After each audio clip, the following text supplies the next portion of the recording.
एक छोटे से गांव में जंगल के किनारे एक बहुत पुराना घर था। लोग कहते थे कि वहाँ एक चुड़ैल रहती है। सालों से कोई भी उस घर के पास नहीं गया था। रात में वहाँ से अजीब सी आवाज किसी के रोने, हंसने और चीखने की। एक दिन गांव के 3 लड़के राहुल, मोहित और सूरज जिज्ञासा में उस घर में जाने का फैसला करते हैं। सबने सुना था कि उस घर में जो भी जाता है कभी लौटकर नहीं आता। शाम ढल रही थी, हवा सन्नाटे को चीरती हुई बह रही थी।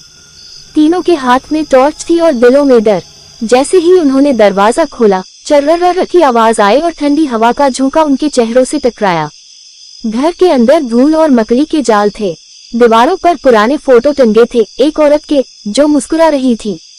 लेकिन जैसे ही टॉर्च की रोशनी उस फोटो पर गई, ऐसा लगा कि वह मुस्कान अब डरावनी बन गई है और आंखें उनकी ओर घूम गईं। मोहित डरकर बोला, चलो वापस चलते हैं। लेकिन राहुल बोला, थोड़ा और आगे देखते हैं। वे अंदर बढ़े तो सीढ़ियों से टप टप टप की आवाज आने लगी, जैसे कोई उतर रहा हो। नीचे पहुंचते ही उन्होंने देखा, एक औरत सफेद साड़ी में खुले बालों के साथ हवा में झूल रही थी।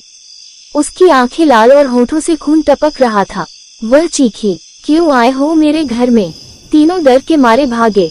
सूरज गिर पड़ा, पीछे मुड़कर देखा, चुड़ैल उसके सामने थी। सुबह जब गांव वाले पहुंचे, घर खाली था, बस सूरज की टॉर्च जमीन पर पड़ी थी जिस पर खून के निशान थे। कहते हैं आज भी रात के 12 बजे उस घर से सूरज की चीख सुनाई देती है, मदद करो वो आ रही है।